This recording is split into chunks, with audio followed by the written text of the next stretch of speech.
నమస్తే. Welcome to our channel. మనకు తెలిసినదే అందరికీ. ముందు ఆషాఢ మాసం రాబోతుంది. ఆషాఢ మాసం అనగానే బోనాల పండుగ, బోనాల జాతర మన తెలంగాణ రాష్ట్ర పండుగ గుర్తించబడినది. మరి ఆ తెలంగాణ బోనాల పండుగ జాతర గురించి, మరి వాటిలో ప్రత్యేకత ఏంటి? బోనం అంటే ఏంటి? ఇంకా ప్రత్యేకత ఏమిటి అనో తెలుసుకుందాం. మనం బోనాల జాతర గుర్తుకు రాగానే ఒకరు గుర్తుకొచ్చేవాళ్ళు. వైష్ణవి బోనమ్మక్క గారు. మనం ఈరోజు వారితో ఉన్నాము. నమస్తే అక్క. నమస్తే మా. ఎలా ఉన్నారు? నేను చాలా బాగున్నాను. మీరు? బాగున్నానక్క. మనకి ఇక కొద్ది రోజుల్లోనే ఆషాఢ మాసం ప్రారంభం కాబోతుంది. అవును. మరి ఆషాఢ మాసం అనగా ఏంది? ఆషాఢ మాసంలోనే మరి బోనాలు ఎందుకు జరుపుకుంటారో మరి మీ మాటల్లో తెలుసుకుందాం అక్క.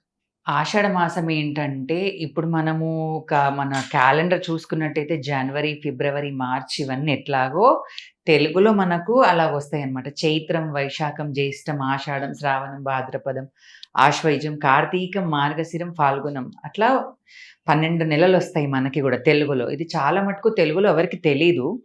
కాబట్టి ఏంటనంటే మనకు మెయిన్గా ఆషాఢ మాసంలో బోనాలు అనేది జరుపుతారు.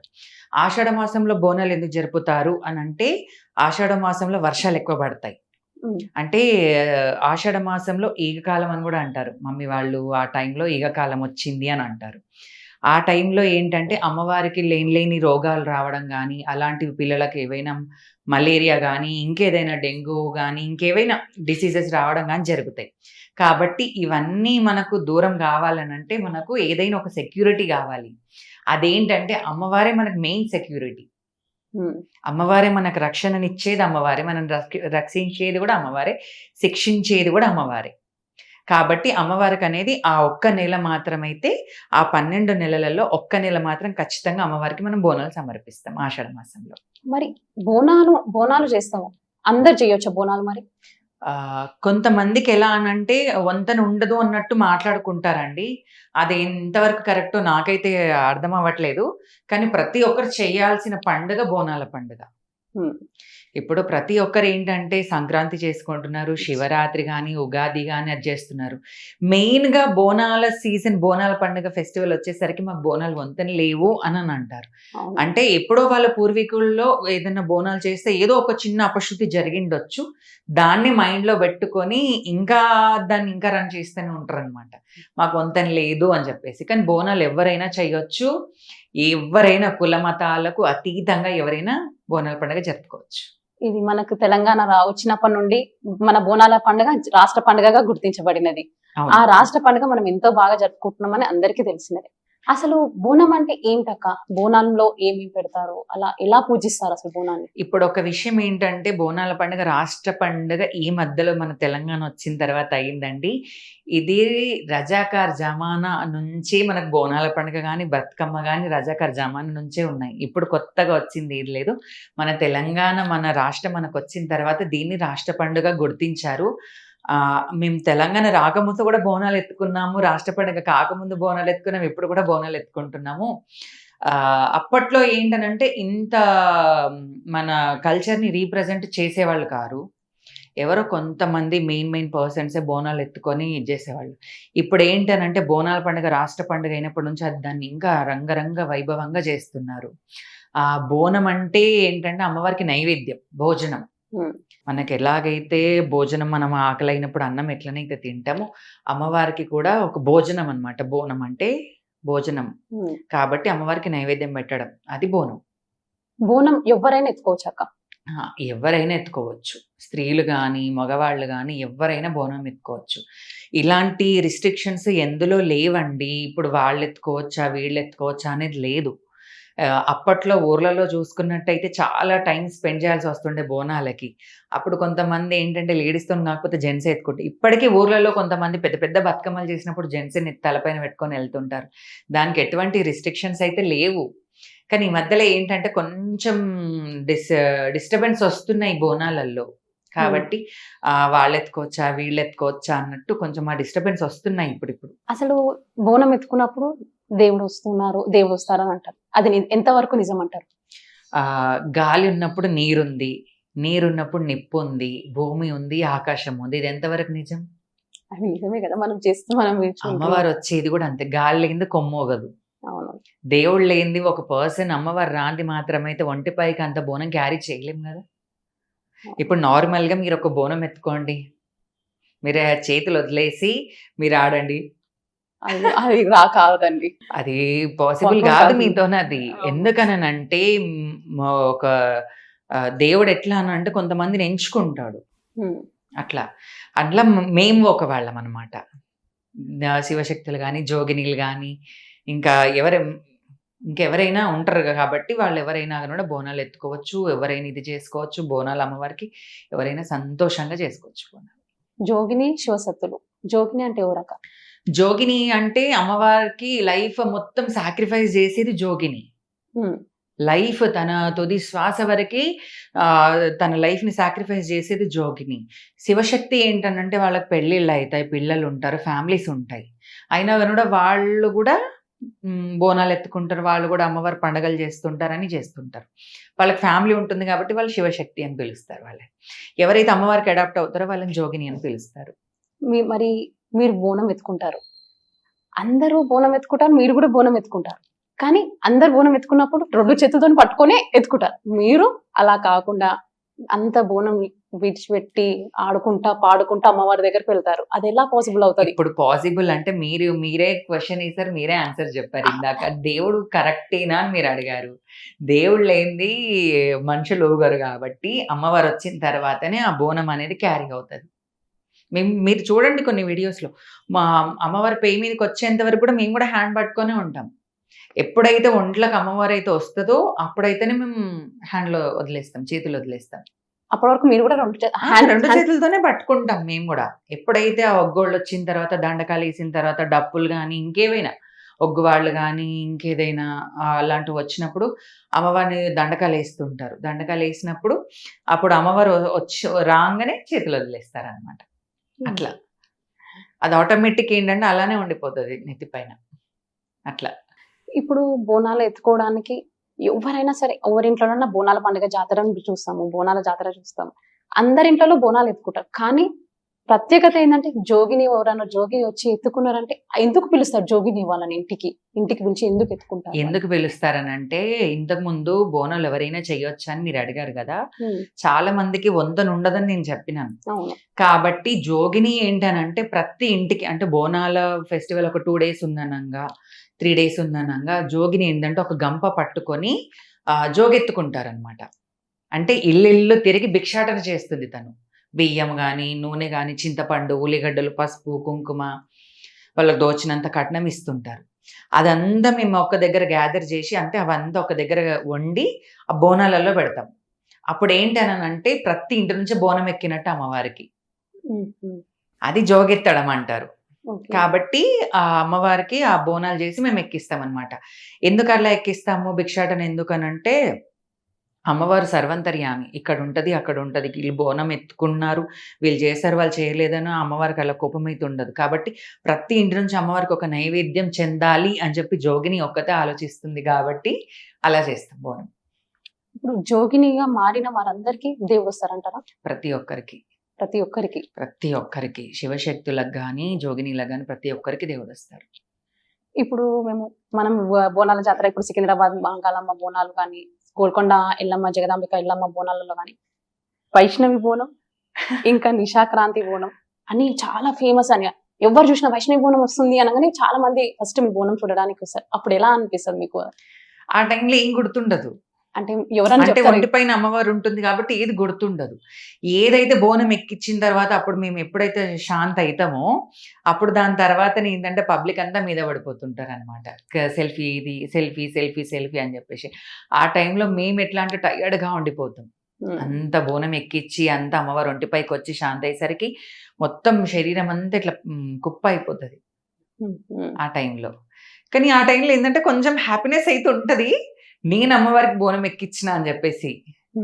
ఎందుకనంటే ఇట్లా వైష్ణవి వస్తుంది, వైష్ణవి అమ్మ వస్తుంది, తను బోనం ఎక్కించింది అని ఇలా అనడం కంటే నాకు అమ్మవారు ఆ స్థాయి ఇచ్చింది, నాకు అమ్మవారు ఆ స్టేజ్ నాకు ఇచ్చింది, అంటే నా పేరు ఇంతమందితో పలికేటట్టు చేసింది అమ్మవారు అని చెప్పేసి ఫస్ట్ అయితే నేను అమ్మవారికి కృతజ్ఞత చెప్పుకుంటా. చాలా మంది ప్రజలు కూడా అనుకుంటున్నారు, అందరూ అనుకుంటున్నారు ఏంటంటే వైష్ణవి బోనం, విశాఖాంతి బోనం ఒక్కటే స్టేజ్ పైన రెండు ఒకటే బోనాలు రెండు ఒకటేసారి వెళ్ళాలని చాలా మంది కోరిక ఉంది. అది ఎప్పుడు వస్తుంది, ఎప్పుడు నెరవేరుతుంది మాకు అందరికి? చెప్పలేము అది, ఇంకా ఇప్పుడు ఇంతలోనైతే చెప్పలేము, అది చూద్దాం. మీరు రీసెంట్లీ మేము విన్నాం కూడా, చూసాం కూడా, మధ్యప్రదేశ్కి వెళ్ళి బోనం ఎక్కించారని కూడా మేము ఉజ్జయినిలో, ఉజ్జయిని అవును. వెళ్ళారని మేము చూసాం కూడా. అయితే అక్కడ మీరు అమ్మవారి కోసం ప్రత్యేకంగా వెళ్ళారా, లేక ఎవరన్నా పిలిచి మిమ్మల్ని బోనం ఎత్తుకోమని చెప్పారా? లేదండి, నేను ఉజ్జయినికి వెళ్ళాను. ఓకే. ఉజ్జయినికి వెళ్ళినప్పుడు అక్కడ నాకు అమ్మవారు కలలో చూయించింది అనమాట. క్షిప్రా నదిలో గులాబీ పూలు వెయ్యండి అని చెప్పి నాకు కలలో చూయించింది. ఎప్పుడనంటే ఇది 25 years బ్యాక్ నా కలలో వచ్చింది ఈ గులాబీ పూలది. కాబట్టి నేను అక్కడికి వెళ్ళిన తర్వాత ఒక సంచి గులాబీ పూలు తీసుకెళ్లి క్షిప్రా నదిలో వదిలాను. దాని తర్వాత బోనం ఏంటనంటే అది మధ్యప్రదేశ్ అయినా కానీ, అది జమ్మూ కాశ్మీర్ అయినా కానీ, ఇంకెక్కడైనా కానీ కూడా మన కల్చర్ని రీప్రజెంట్ చేయాలని నేను అనుకున్నాను. ఏంటనంటే అక్కడ మామూలుగా ఏంటంటే ఒక నైవేద్యం పెడతారు అమ్మవారికి, ఒక ఫ్రూట్స్ అయినా కానీ ఏదైనా నైవేద్యం వండి పెట్టి అమ్మవారికి నైవేద్యం సమర్పిస్తారు. కానీ బోనం అనేది ఏంటంటే ఎవరికి తెలియదు. మన తెలంగాణ ఇప్పుడు కొంచెం ఆంధ్రప్రదేశ్ అక్కడక్కడ కొన్ని ఏరియాలలో తెలుస్తుంది. కానీ ఇంకా అదర్ స్టేట్‌లకు కూడా తెలవాలి బోనం అంటే ఏంది అని చెప్పి నేను అక్కడ ఎండి బోనం చేయడం జరిగింది అక్కడ. అక్కడ డోలు అవి ఏమి ఉండవు కదా, ఒగ్గోలు మళ్ళీ పోతురాజులు అక్కడ ఏమి ఉండదు కదా. మీరు అలా వెళ్ళి ఎట్లా యూనిక్ గా ఎలా చేయగలిగారు? అంటే నా ఎంబడున్న టీమ్ చాలా షార్ప్. ఓకే. నా ఎంబడున్న టీం చాలా అంటే చాలా షార్ప్. ఎక్కడైనా ఏదైనా జరుగుతుంది అని అంటే దాన్ని ఎంబడే క్యాచ్ చేస్తారు. నా ఎంబడున్న టీం గాని, మా బ్రదర్స్ గాని, ఇంకెవరైనా. తను ఏంటనంటే అసలు నాకు తెలీదు. ఆ రోజు అక్కడికి బ్యాండ్ రావడం వస్తుంది, ఆగండి అని అనేసరికి బ్యాండ్ వస్తుందనేది కూడా నాకు తెలీదు. నేను నార్మల్‌గానే వెళ్ళి బోనం ఎక్కిద్దాంలే అని అనుకున్నాను. రెడీ అయ్యాను, బోనం చేసినాను. అక్కడ వెళ్ళిన తర్వాత బ్యాండ్ అవన్నీ వచ్చిన తర్వాత నేనే షాక్ అయినాననమాట నేను. అక్కడెళ్ళి ఇగ బోనము ఇది చేసిన తర్వాత చాలా అంటే చాలా, ఆ రోజైతే నాకు చాలా అంటే చాలా హ్యాపీగా అనిపించింది. అక్కడ ఫస్ట్ టైం ఎవరు చేయకుండా వచ్చాలా, మీరు తెలంగాణ ప్రాంతీయంగా చేశారు కదా బోనము, అక్కడ వాళ్ళు ఎవరన్నా ఏమన్నా చెప్పారా మీకు? లేదు, కొంతమంది చేశారు బోనాలు గానీ అక్కడ అంత పాపులర్ అవ్వలేదు అక్కడ. ఓకే. అంటే నార్మల్‌గా ఎత్తుకొని నార్మల్‌గా అమ్మవారికి సమర్పించినారు గానీ ఏంటంటే నాది ఎక్కువ కొంచెం ఇదైంది, రీల్స్‌లో వైరల్ అయింది. చాలా వైరల్ అయింది. ఏంటంటే నేనక్కడ బోనం పొదిగడము, అభిషేకం చేయడము, ప్లస్ బ్యాండ్‌తోని బోనం చేయడము, అదొక్కటి చాలా అంటే చాలా వైరల్ అయింది అక్కడ. ఇప్పుడు ఆ టెంపుల్ ట్రస్ట్ వాళ్ళ ఇన్‌స్టాలో కూడా నా పోస్ట్ ఉంది. ఇప్పుడు అందరికీ తెలిసినదే, జోకీల మధ్య కాంపిటీషన్ ఎక్కువైంది అని అంటున్నారు. అది ఎంతవరకు నిజం అంటారు? ఇప్పుడు ఒక్క విషయం ఏందంటే మేమందరం ఒక్క తల్లి పిల్లల్లానే ఉంటామండి. ఒక్క తల్లి పిల్లల్లానే ఉంటాం. కానీ పక్కలున్న వాళ్ళు, మా పక్కకున్న వాళ్ళు కొంచెం వాళ్ళ మాటల వల్ల మేము డిస్టర్బ్ అవ్వడం జరుగుతుంది. అంతేగాని ఇప్పుడు ఎవరు కలిసినా కూడా నమస్తే శనార్థి అంతే అట్లనే మాట్లాడుకుంటాం తప్ప మా మనసులలో మాత్రం ఎటువంటి కల్మషం ఉండదు. ఇంకొకటి ఏంటంటే ఎవరి మనసులలో కానీ స్వార్థాలు కానీ అలాంటివి అయితే ఏది ఉండవు. మరి నా మనసులో అయితే ఇంతవరకు ఏమైతే లేదు. మరి వేరే వాళ్ళ సంగతి నాకు అనవసరం. లాస్ట్ ఇయర్ బోనాలలో మేము విన్నాము ఏంటి అని అంటే, మీ బోనం ఆపేశారు పోలీస్ వాళ్ళు అని విన్నాము ఒకటి దగ్గర. అది ఏం జరిగింది అక్క అసలు? ఏంటంటే ఫస్ట్ మా బోనాలు ప్రతి ఒక్క శివశక్తివి గాని, జోగినివి గాని అక్కడ బాట చౌరస్తా దగ్గర నుంచి స్టార్ట్ అవుతాయి. అక్కడెళ్ళిన తర్వాత ఏంటనంటే అప్పటికి ఇంకా వీఐపీ తాకిడి లేదు. వాళ్ళెవరు అంత మార్నింగ్ ఎవరు రారు గూడా. కానీ ఈ పోలీసోళ్ళు ఏందంటే బ్యారికేడ్లు ఏసిన తర్వాత బోనంని పంపిస్తాం. అంటే నన్ను పంపిస్తామని చెప్పారు. కానీ డోళ్ళు గాని, ఎంబడున్న వాళ్ళని గాని పంపించమని చెప్పారు. ఇప్పుడు బోనాల పండగనంటే మాకు ఎటువంటి నుంచి గవర్నమెంట్ నుంచి మాకు ఎటువంటి ఆదాయం వస్తుందో ఏం రావట్లేదు కదా. ఇప్పుడు మా సొంత ఖర్చులతోని బొగ్గు వాళ్ళకి గానీ, ఆ పూలదండలకు గానీ, బోనంకి సంబంధించిన వస్తువులు గానీ ప్రతి ఒక్కటి, ఆ కొబ్బరికాయలు, గుమ్మడికాయలు, పసుపు, కుంకుమ, నిమ్మకాయలు, వేపాకులు ప్రతి ఒక్కటి అవన్నీ మేమే తెచ్చుకుంటాం. ఎవరు మాకు హెల్ప్ చేసేవాళ్ళు ఎవరు ఉండరు. కాబట్టి మేమంతా స్ట్రగుల్ అయ్యి మేమెక్కడో ఇక్కడ ఓల్డ్ సిటీలో ఉండి అక్కడికొచ్చి బోనం చేసి తీసుకెళ్తుంటే ఆపడం ఎంతవరకు కరెక్ట్? కాదు గదా. వాళ్ళేంటంటే రాష్ట్ర పండుగ అనంటే దేనికి రాష్ట్ర పండుగ అయింది? బోనాలకే గదా. మరి బోనంని మీరు ఆపితే అది రాష్ట్ర పండుగ ఎట్లా అవుతది? అదొకసారి పోలీసు వాళ్ళు గుర్తిస్తే బావుంటది. ఓకే. ఇప్పుడు టెంపుల్ అథారిటీ వాళ్ళు ఏంటనంటే ఆ మెయిన్ టెంపుల్ కమాన్ దగ్గరికి వెళ్ళిన తర్వాత బోనం ఓకే ఓకే వాళ్ళు ఓకే అంటారు కానీ పోలీస్ వాళ్ళు ఆపుతుంటారు. టెంపుల్ వాళ్ళు పంపిద్దామని అంటారు కానీ పోలీస్ వాళ్ళు ఆపేస్తుంటారు. ఇది ఎంతవరకు కరెక్టో ఎంతవరకు ఇదో అది జనాలకే తెలియాలి మరి. మరి లాస్ట్ వరకన్నా మిమ్మల్ని పంపించారా లేదా మరి ఆపేశారా ఇక్కడ? నేను మాత్రం వదలలేదండి. గుళ్ళో టెంపుల్ దాకా నేను డోల్ కొట్టించినాను. నేను బోనం తీసుకెళ్ళా. లాస్ట్ కి యాక్సెప్ట్ చేశారు పోలీస్ వాళ్ళు? యాక్సెప్ట్ చేయడం కాదు, నేను ఫస్టే అన్నా, నేను లేకపోతే నేను బోనం ఎక్కియా అని చెప్పేసినాను నేను వాళ్ళకి. బోనం ఎక్కించను అనేసరికి వాళ్ళే ఇంకొక 5 మినిట్స్ ఆగి చూసిన తర్వాత డోల్తో సహా నేను లోపలికి వెళ్ళినాను నేను. మనకి తెలంగాణలో బోనాల జాతర గుర్తుకు రాగానే పోతురాజులు, మీరు జోగినులు, శివసత్తులు, అసలు ఆ సందడే వేరు అసలుకి. ఆ డోలు సందడి అప్పుడు మీకు ఎలా అనిపిస్తుంటది అలా? ఇప్పుడు ఆషాఢ మాసం వస్తుందంటేనే మనసులో ఒక హ్యాపీనెస్ ఉంటది. వస్తుంది, పండుగలు వస్తున్నాయి అని చెప్పేసి ఇంక అది చెప్పలేను, ఇంకా అది వర్ణించలేను నేను, ఇంకా మాటలలో చెప్పలేను. అది ఎంత అంటే అంత హ్యాపీనెస్ వస్తుంది. అదేంటనంటే ఇట్లా వచ్చి ఇట్లా వెళ్ళిపోతుంది మళ్ళీ. ఇది 1 మంత్ ఫెస్టివల్. ఎప్పుడైతే ఆషాఢం స్టార్ట్ అవుతుందో లాస్ట్ మన బోనాల పండుగ హైదరాబాద్ బోనాల దాకా 1 మంత్ ఉంటది. కానీ అదేంటో ఆ 1 మంత్ మాత్రం అసలు ఇట్లా వచ్చి ఒక 2-3 days లో వచ్చి వెళ్ళిపోయినట్టు అనిపిస్తుంటది. మనం బోనాలు ఈ ఆషాఢ మాసంలోనే చేసుకుంటారా లేదా మనం ఇక ఏ మాసంలోనైనా జరుపుకోవచ్చా?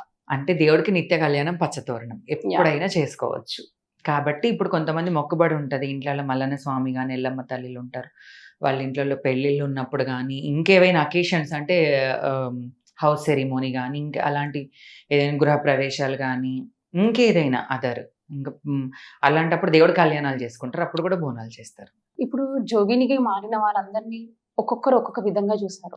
ఇప్పుడు జోగిని అని ఒక్కొక్కరు అబ్బాయిలైనా సరే అమ్మాయిలైనా సరే వాళ్ళకి తెలియదు మీ ఇంపార్టెన్స్ ఏంటో తెలియదు.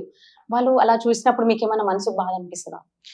ఏంటనంటే ఫస్ట్ పబ్లిక్ కానీ అబ్బాయిలు కానీ అమ్మాయిలు కానీ ఇంకెవరైనా కానీ కూడా జోగినీలు ఎవరు, ఇంకా అదర్ ఎవరు అనేది కొంచెం తెలుసుకొని మాట్లాడితే బాగుంటుంది.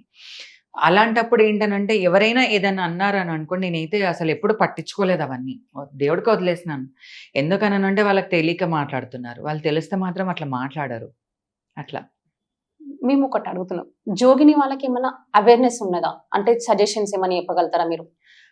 ఈ మధ్యలో ఏంటనంటే చాలా మటుకు జోగినీలు వేరే అబ్బాయి మాయలలో పడి పెళ్ళిళ్ళు చేసుకొని మోసపోతున్నట్టు అలా కొన్ని ఇన్సిడెంట్ జరుగుతున్నాయి. అట్లా కొంతమంది చనిపోయినే అంటే చంపేసిండ్రు వాళ్ళని. అవి కూడా జరిగినాయి. అవి కూడా చాలా మటుకు తెలుసు. మన మీడియాకి కానీ, సోషల్ మీడియాకి కానీ, ఎలక్ట్రానిక్ మీడియాకి కానీ చాలా మటుకైతే ఇవన్నీ తెలుస్తున్నాయి. ఎందుకనంటే ఇవి జోగినీల తప్పైతే కాదండి. ఎందుకంటే జోగినీలు ప్రతి ఒక్కరిని నమ్ముతారు. ఏంటంటే మన ఫ్యామిలీ అనుకొని నమ్ముతారు.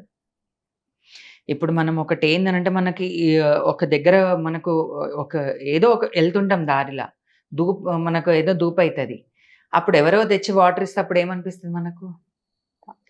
అరే మన వాళ్ళే కదా, మనల్ని అర్థం చేసుకొని నీళ్ళు తెచ్చి ఇచ్చినారు కదా అని అనుకుంటాం. కానీ ఆ నీళ్లు తాగుతున్న గొంతును కోస్తారని అనుకుంటామా? అనుకోము. కానీ వాళ్ళు ఏంటంటే మేమంతే ఏంటంటే వాళ్ళ మనసు ఏంటంటే వాళ్ళు ఎట్లా ఉన్నారు, వాళ్ళు ఇంకేదన్నా ఆలోచనతో దురుద్దేశంతో వస్తున్నారా, మంచి ఉద్దేశంతో వస్తున్నారా అనేది మాకు తెలియట్లేదు అది. కానీ చాలా మటుకు మాత్రమైతే దురుద్దేశంతోనే వస్తున్నారు. వాళ్ళు ఎదుర్కొంటున్న కష్టాలు అనేటివి ఏంటంటే చెప్పట్లేరు. ఈ జోగినీళ్ళు కూడా ఇంకొంతమంది శివశక్తులు కానీ చెప్పట్లేరు.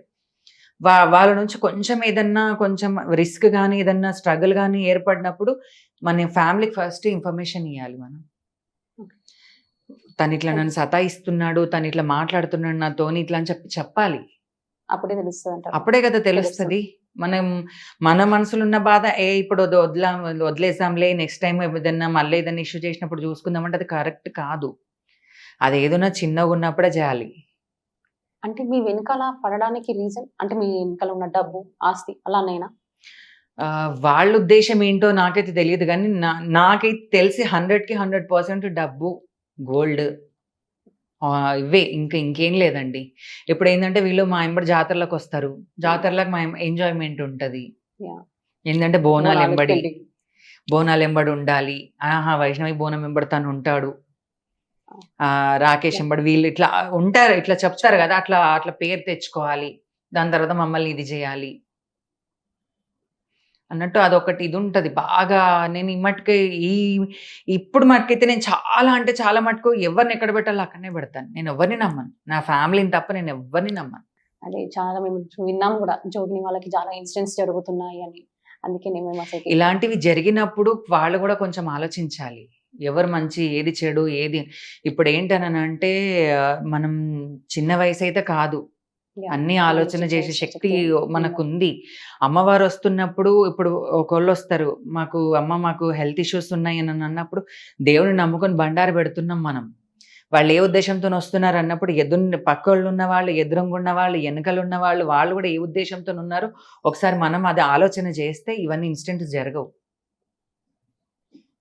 ఎవరిని ఏ ప్లేస్‌లో పెట్టాలో అదే ప్లేస్‌లో పెట్టాలి.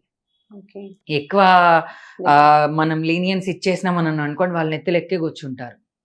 అప్పుడు ఎవరికి ప్రాబ్లమ్? జోగినీస్‌కే గదా! యాహ్! ఈ రిస్క్ ఇప్పుడు ఇదంతా స్ట్రగుల్ అయ్యేది జోగినియే. ఇదంతా బాధలు పడి ఇవన్నీ ఆలోచన చెయ్యకుండా వాళ్ళతోని మాట్లాడకుండా ఉండడం జోగినిదే తప్పు. కానీ లాస్ట్‌కైతే బ్లేమ్ అయ్యేది మీరే అంటున్నారు. అది అది ఏంటన మెయిన్ ఆ! ఇప్పుడు జోగిని. నేను ఒక చిన్న స్టోరీ చెప్తాను. ఒక అబ్బాయి వాళ్ళ మమ్మీకి అమ్మవారొస్తుంది.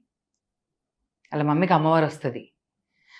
వాళ్ళిక్కడ నేను పేరైతే మెన్షన్ చేయలేను. Yes, sir. ఆ అబ్బాయికి సెంట్రల్ గవర్నమెంట్ జాబ్. ఆ అబ్బాయి ఏంటనంటే మిమ్మల్ని ఇష్టపడ్డాను, మిమ్మల్ని పెళ్లి చేసుకుంటాను అని చెప్పాడు. నేను ఓకే. సరే మాట్లాడదాంలే అని నేనన్నాను. నెక్స్ట్ డే అబ్బాయి వచ్చిన తర్వాత నేను ఒకటి మాట్లాడినాను. సరే ఇప్పుడు పెళ్లి చేసుకుంటారు. ఓకే.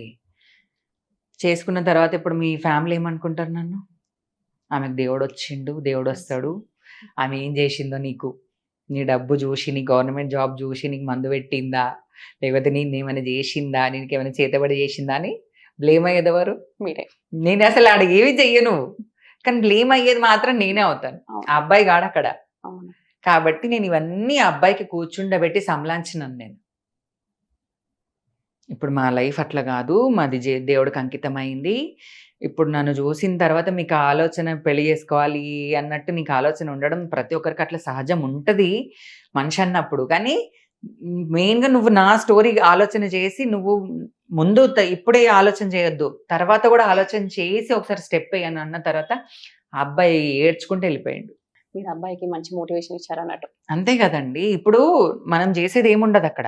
ఇప్పుడు ఎవరైనా భక్తులొచ్చినా గూడా అమ్మని నమ్ముకోండి అని చెప్పి బొట్టు పెడతాం అంతే గాని, నేనే దేవుడిని, నేనే మంచి చేస్తానైతే నేను చెప్పట్లేదు గదా! ఇప్పుడేంటంటే ఇప్పుడు ఆ అబ్బాయి వచ్చిండు. నేను ఫ్యూచర్ ఆలోచన చేసిన. ఆ అబ్బాయి ప్రెజెంట్ ఆలోచన చేసిండు. నేను ఫ్యూచర్ ఆలోచన చేశా అంతే. చాలా థాంక్స్ మేడం. మనకి ఈ అబ్బాయికి చాలా మోటివేషన్ ఇచ్చి అసలకి గ్రేట్ మీరు నిజంగా. Thank you. గుడ్ అసలకి. ఇంకేందంటే కొత్త రాష్ట్రం వచ్చింది. కాంగ్రెస్ గవర్నమెంట్ వచ్చింది.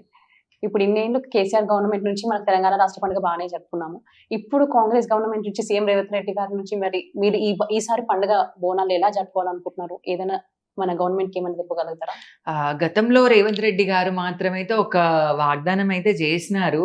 జోగినీస్‌కి గాని, శివశక్తులకు గాని అన్నిటికి నేనుంటాను. ప్రతి వాళ్ళకి ఏది రిస్క్ లేకుండా నేను చూసుకుంటాను అని అన్నారు. ఈ కాంగ్రెస్ గవర్నమెంట్ వచ్చిన తర్వాత మరి ఫస్ట్ బోనాల పండుగ కాబట్టి చూడాలి. ఎంతవరకు కరెక్ట్ అయ్యింది తన మాట, ఎంతవరకు కరెక్ట్ కాలేదనేది ఇప్పుడు చూడాలి. నేనైతే ఒక్కటైతే కోరుతున్నాను గవర్నమెంట్ నుంచి.